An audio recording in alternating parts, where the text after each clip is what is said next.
In 1983, the Irish people voted to in effect make abortion illegal. The Eighth Amendment, or more specifically Article 40.3.3 of Irish Constitution, couldn't possibly be more ambiguous. It states, "The state acknowledges the right to life of the unborn and, with due regard to the equal right to life of the mother, guarantees in its laws to respect, and, as far as practicable, by its laws to defend and vindicate that right." It took a landmark case in 1992 to interpret the unclear wording. The Irish Supreme Court ruled that abortion is permissible where the continuation of the pregnancy poses a real and substantial risk to the life, as opposed to the health, of the mother and where such a risk could not be averted except by means of an abortion. In other words, a woman can only be granted an abortion if her situation is so grave that she will die if she does not have one. Even then, the request is not always granted. In 2012, Savita Halaponavar died of septicemia after being denied a termination, despite the fact she was miscarrying, because doctors were able to find a fetal heartbeat. Ireland's laws on abortion are some of the most restrictive in the world. The United Nations Human Rights Committee, which says the country's law is cruel, degrading and inhuman treatment of women who have made the decision they need a termination have few choices. Those who can afford to travel for treatment go overseas to receive proper medical assistance. But for many women, this simply isn't possible. Instead, they are forced to criminalize themselves and take unsafe, unregulated medication which they purchase online. To those like me, who are campaigning to repeal the amendment, it seems perverse that in protecting the life of the unborn no such protection is offered to the woman carrying it. Other cases are astonishingly sad. Take the mother who was told her baby would be born with such underdeveloped vital organs that it would inevitably be stillborn or die shortly after birth. She made the painful decision to terminate her pregnancy. But having made it, she was denied access to the medical care she needed to carry out the termination safely. Yet these arguments are easily lost in an increasingly visceral debate. I didn't campaign in 1983, but by all accounts, it was unpleasant. Author and journalist Susan McKay recalls the ugly campaign that was fought.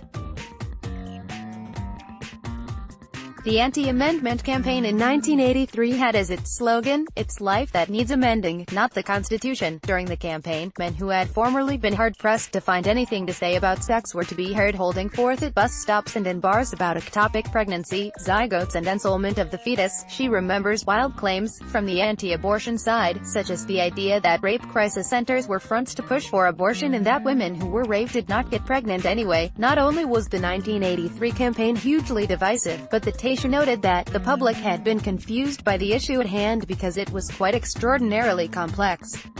Anti-abortion campaign material appeared in the most unlikely of places. Stamps depicted a young woman standing amidst crosses in a graveyard with the caption, "Where have all our children gone?" and "Abortion kills." Posters included images of deliberately and undeniably sweet-looking babies with the caption, "Here's one small reason why you can't support abortion." Last week, I visited Dublin to support the campaign in favor of repealing the Eighth Amendment. The posters produced by the anti-abortion side are just as graphic as those produced 35 years ago. One poster used extensively across the city depicts the image of a fetus with the words, "License to kill." It wasn't just the images which were graphic but the sheer volume of them. Every single lamppost was covered in competing material for both sides of the argument. Does the use of shock tactics and more subtle marketing campaigns prevent reasonable citizens from reaching a rational conclusion? A few people I encountered on the doorstep made it abundantly clear they were opposed to any alteration to the legislation. Yet I didn't witness the campaign reaching the ugly levels some had feared it might. The question is simple and straightforward. Just as in the 1980s, it requires people to search their moral compass. As it gets closer to the vote, it's easy to see how tensions could flare. It's also possible that the pro-choice campaign can gain support using simple, factual, and unambiguous messages. Today, abortion is illegal in Ireland in all cases, including in incidents of rape and incest.